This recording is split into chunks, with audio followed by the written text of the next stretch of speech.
Ladies and gentlemen, the Railroad Hour. And here comes our star-studded show train.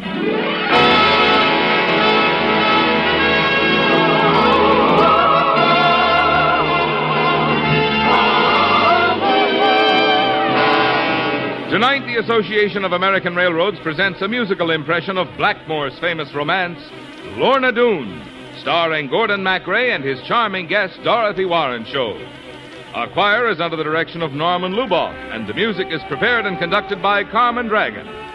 Yes, tonight another great story with music is brought to you by the American Railroads, the same railroads that bring you the food you eat, the clothes you wear, the fuel you burn, and the multitude of other things you use in your daily life. And now, here is our star, Gordon MacRae.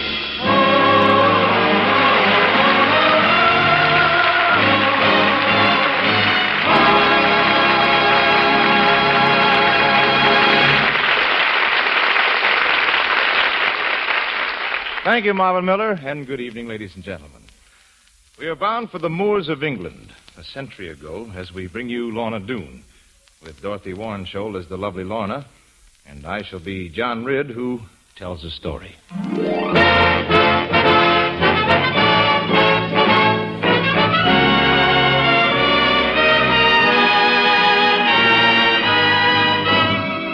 First, you've got to understand about Doone. It's a valley in Devon, the fairest county of all England. Soon after you've seen it, you're likely to find a musket ball between your eyes. But the danger there doesn't make Doone the less beautiful to see. Do you ken Doone with its racing rills and the hills so high that they brush the sky? Do you ken yon glade with the leaves like lace, where a lass hides her face in the morning? When the sun sinks low, do you ken Doone, when the air is still in the afternoon? Do you ken the sigh in the sunset sky, as the glades go to sleep till it's morning? When the shades are black on the hills of Doone, the glades are guarded by a misty moon, and the warning track of a falling star. Did you bide where you are till it's morning? Do you ken Doone by the rising sun, and you run to look at the sights to see, but 'tis not so fair as it ought to be, for there's fear on the wind in the morning. For there's fear on the wind in the morning. There was fear on the wind one morning in my 12th year when I was suddenly called home from school. Oh, how I looked forward to seeing my father. But when I arrived home, I was greeted only by my mother's tears. Your father's dead, John. Killed by those savages. Killed by the Doones. A 12-year-old boy may have more courage than many a man twice his age. I headed for the valley that no one of our village had ever visited, Doone. I knew only one entrance, behind the waterfall of Bagworthy Stream, through the blackness of Bagworthy Wood. The Doones had killed my father, and I was determined to avenge him. Painfully, with the boys daring, I climbed the rocky steps of the waterfall. Ridd! John Ridd! I looked back and saw my father's oldest friend. He had followed me into the woods, calling after me. Come back, John Ridd. How long do you think you'll live in the valley of the Doones? They'll kill you as they kill your father. What'll be the good of that? come home, John Ridd. Bide your time. You'll have your vengeance, boy. Never fear.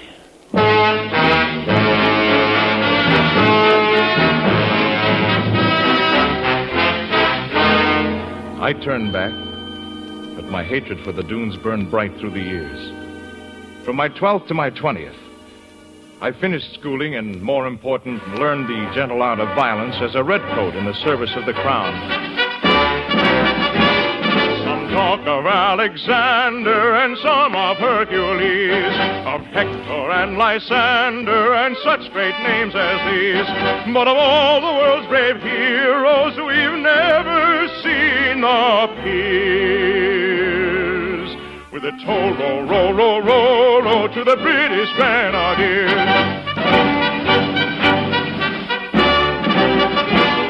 And when the siege is over, we to the town repair.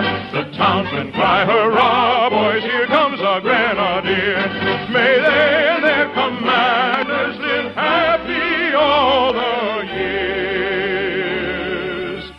With a toll, roll, roll, roll, roll, roll to the British Grenadiers.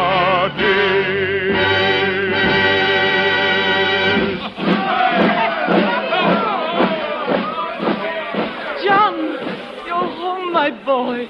Mother, Let me look at you. You're the image of your father. there's a score to be settled there, Mother. Now that I'm out of the service. I won't hear of it. Can the Doones take my father's life and pay no price for it? They've grown more evil, John, robbing and burning across the countryside. No law can touch them. Not the law of God, no man. When I was a boy, Mother, I turned back from Doone. Now I am a man, and I cannot turn back.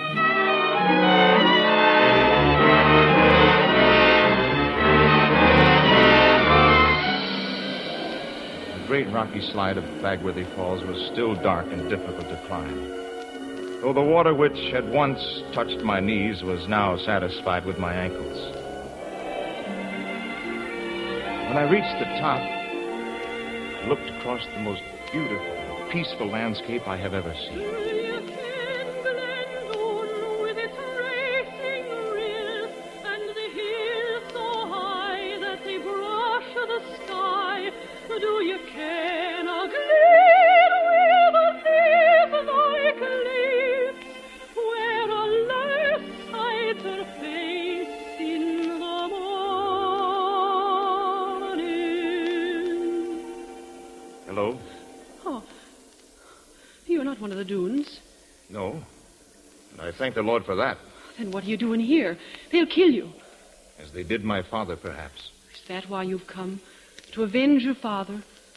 100 moons have passed since my father died. But I've sworn one of the Doones will die before another moon is new. Please, leave our valley. Our valley? Are you a Doone? No one lives here but members of our clan. Oh, now go away, please, before they kill you. If you're a Doone, what do you care for my life? Oh, I'm so weary of the killing and the thieving and the fear. Why should you be afraid? Because I am a Doone, and there is no one to teach me what is right. A mother or father? I have no remembrance of mother or father, although they say my father was the eldest son of Sir Ensor Doone, who rules this tribe of robbers. I have heard of Sir Ensor Doone. He must be an old man. A very old man. And when he dies, they say I shall be their queen.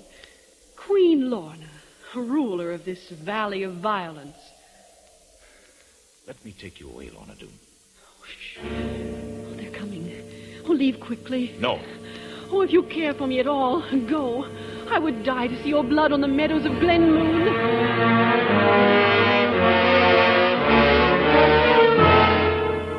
20 times we met by starlight, for it was safer then, in the cool, watery silence behind Bagworthy Falls. And there I learned to love the daughter of my father's enemies. Calm as the night, deep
now.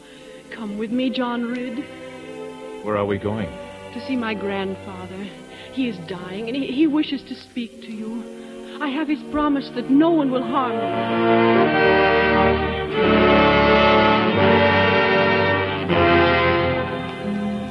Lorna led me past a dozen silent men, standing as motionless as great trees, and into a low hut. The room was cold and dark, with only 2 sputtering candles. And then I saw him, the oldest man I have ever seen. He sat upright in a chair, a loose red cloak thrown over him. Death was in his face, and only in his great eyes could I see his soul burning. So, you are the great John Ridd. John Ridd is my name, sir. I am told that you are in love with my granddaughter. You set your eyes above your station. Sir, the Ridds of Orr have been honest men twice as long as the Doones have been rogues. Oh, John. We've only taken what has been taken from us. Such is my father's life. You are a fool. I do not have the strength to speak. Words are knives in my mouth. Only promise me, Lorna, you will not see this young man again. She will not promise. We're in love, sir.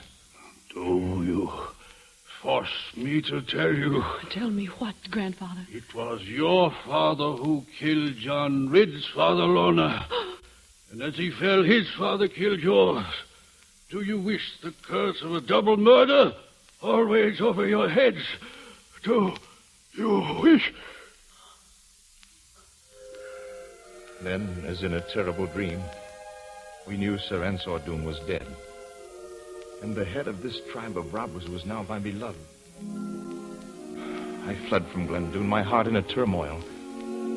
Oh, did ever 2 people love under such a shadow? Oh, Lorna Doone, I long to walk along with you across the hills and down the pleasant lea. Oh, Lorna Doone, I'll sing a lover's song with you, and you will sing a lover's song to me. Many days of loneliness between my love. How great the gulf that keeps you from my side. Oh, Lorna Doone, I'll scorn to see the sun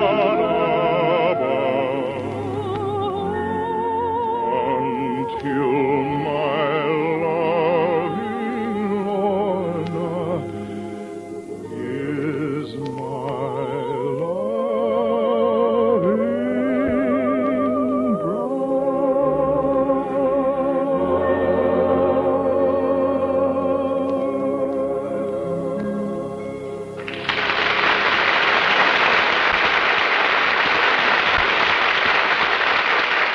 In just a moment, we'll continue with Act 2 of Lorna Doone. Over the years, America's ability to defend herself and the principles for which she stands has come to depend more and more on new and fantastic weapons and machinery. During World War II, for example, over 90% of all military freight traffic in this country moved by rail, and over 97% of all organized troop movements traveled by train.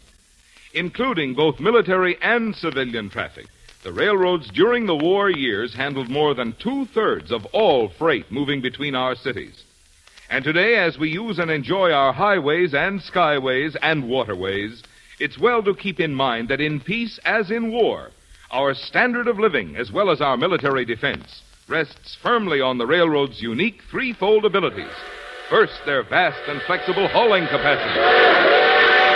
Second, their extraordinary efficiency and economy in the use of men and fuel.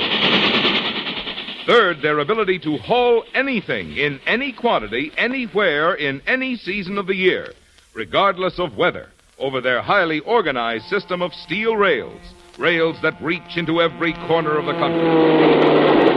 And because there is no form of transportation in existence or in sight that can match the railroads in all these respects, the railroads will continue to remain the basic transportation arm of this great nation.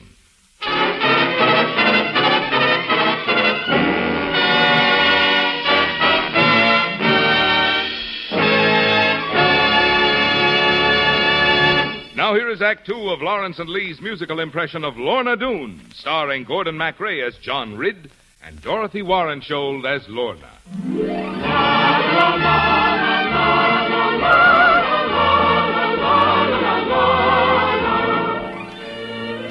I did my best to forget Lorna Doone, tried to force her out of my thoughts, to lose myself in the gaiety of the village fair. The sun is a-shining to welcome the day. Hi-ho, come to the fair. The folk are all singing so merry and gay. Hi-ho, come to the fair. All the stalls on the green are as fine as can be, with trinkets and tokens so pretty to see. So it's come then, maidens and men, to the fair in the tide of the morning. So deck yourselves out in your finest array. Hi-ho, come to the fair, maidens and men, come to the fair in the morning. Hi-ho, come to the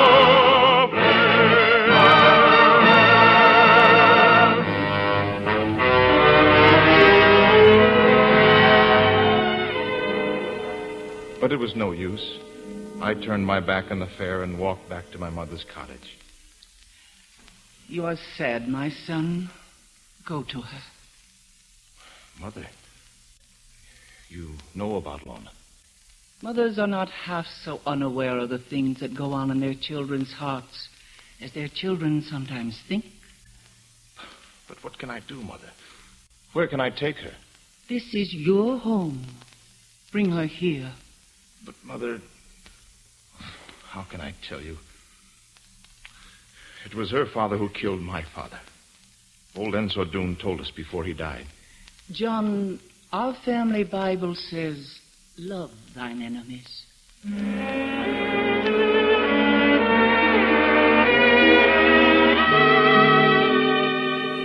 The icy grip of winter was on the moors. I dug my way through snowdrifts, scaled the frozen heights of Bagworthy Falls, hacking stairs from the solid stream of ice. And then I stood again, a speck against the white emptiness of Glen Doone. Lorna! Lorna! Only the cold answered. I searched the empty streets like a man in a dream walking through a city of the dead. Lorna! Lorna!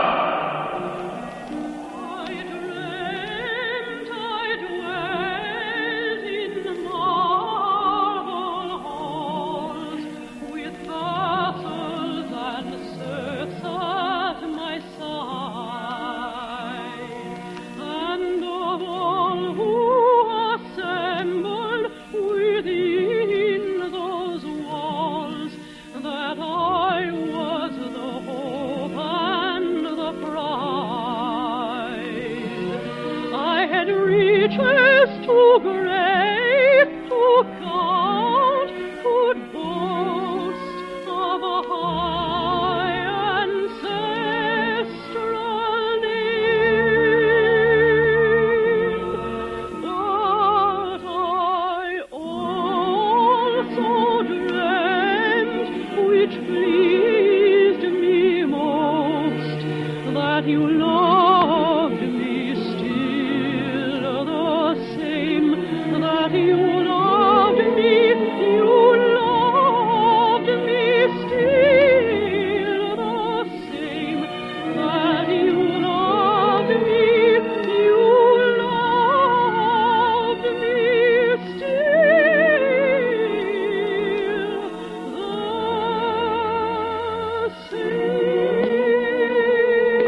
What have they done to you?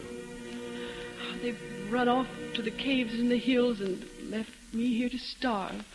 What the savages. But why have they deserted you? Because I would not marry Carver Doone. I said I would rather give up food than marry him. Oh, Lorna. Lorna. I wished to die, John, for I thought you had forgotten about me. I have come to take you home. Home? To the warmth of our fireplace. To the welcome of our hearth. I gathered her in my arms and started for the icy stairs of Bagworthy Falls. Suddenly, a shadow fell across my path in the snow. Stop where you are, John Red. Oh, it's Carver Doone. You think to steal our princess away from us? Our princess and my intended bride. You'll learn respect for the Doones of Bagworthy. And you for the Ridds of Orr. Bring back Lorna, or you die, John Red. Oh, I cannot risk your life, John. I'll go back to Glendoone. No. Well, farmer. I know you have a gun, Carver Doone, and I am unarmed. But it is your life or mine as the will of God will have it. But the two of us will not live upon this earth another hour together.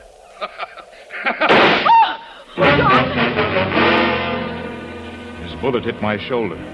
I sprang forward, not caring whether I lived or died, only knowing that this man threatened to take away everything in the world that I loved. My strength was like iron, and in 2 minutes I had him helpless on the ground. You kill. She does not love you. Why do you torture her? She is our princess.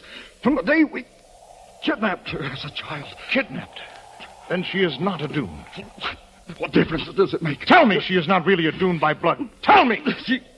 It was not really a... And the old man lied. Her father did not kill mine. For this news, I let you go, Carver Doone. You're a fool, John Red. It was I who killed your father.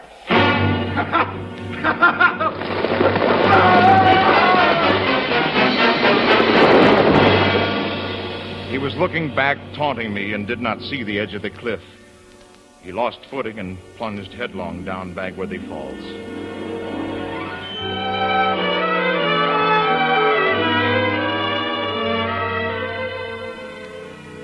You are safe now, my Lorna, my own.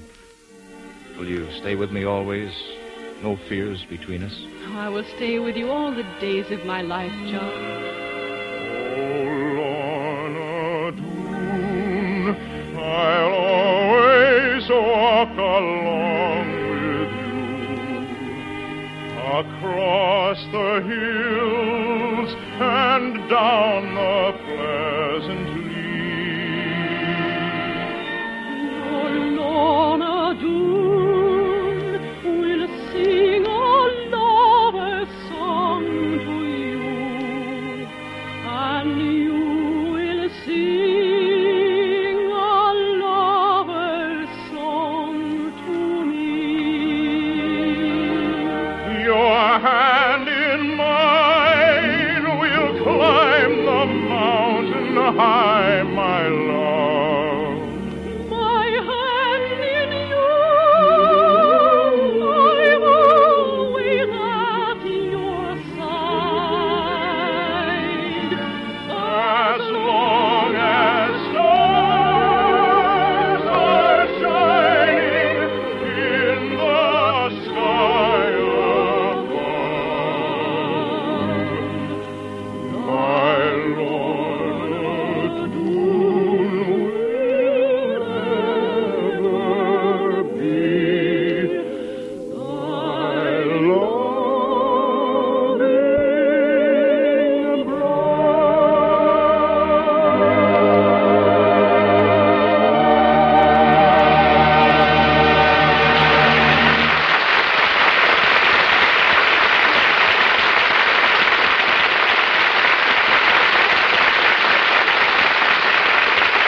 Thank you, ladies and gentlemen. Thank you very much. Lovely Dorothy Warren Show will be back in just one moment. And meanwhile, our good thanks to Janet Scott, Herb Butterfield, Larry Thor, Marvin Miller, of course, and to our entire company. Lorna Doone, based on the Blackmore novel, was dramatized for the Railroad Hour by Lawrence and Lee. The Railroad Hour is brought to you each week at this same time by the American Railroads. Marvin? Last year marked the 31st consecutive year in which railroads of the United States and Canada moved a heavy volume of commercial explosives without a single death or injury due to rail transportation. The railroads moved without fatality in 1952 great quantities of fireworks and other explosives, as well as hundreds of other things classified simply dangerous. Such a record of safe transportation underscores one of the most important roles of our railroads. For in moving not only these dangerous materials, but also the nation's heavy freight over their own highways of steel, the railroads ensure greater safety for all of us as motorists whenever we travel on the public highways. Thank you, Marvin. What's our destination next week on the show train, Gordon? Well, Dorothy, everyone seemed to like our musical visits with the Brownings and Robert Louis Stevenson. So next Monday night, we'll pay a call on one of America's greatest poets, with melodies like this one. Oh, the night shall be filled with music, and the cares and rest of Oh, yes. Who did write those words, Gordon? Well, a fellow named Longfellow, Dorothy, who also dashed off the Children's Hour, Evangeline, and a whole satchel full of poems you love and remember. Well, it sounds like an exciting visit. Well, it is, and we call it night music. Will you be on hand, Dorothy? I wouldn't miss it. Good night, Gordon. Good night, Dorothy. You were wonderful as usual. All aboard! Well, dear friends, it looks as though we're ready to pull out. And so until next Monday night in the world premiere of Night Music, on behalf of the other members of the cast and the American Railroads, this is your friend Gordon MacRae saying good night.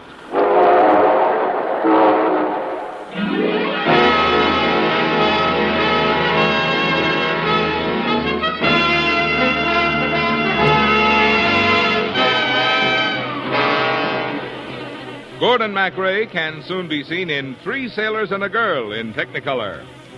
Our choir is under the direction of Norman Luboff, and our music is prepared and conducted by Carmen Dragon. This is Marvin Miller saying goodbye until next week for the American Railroads. Now stay tuned for your Monday night of music on NBC.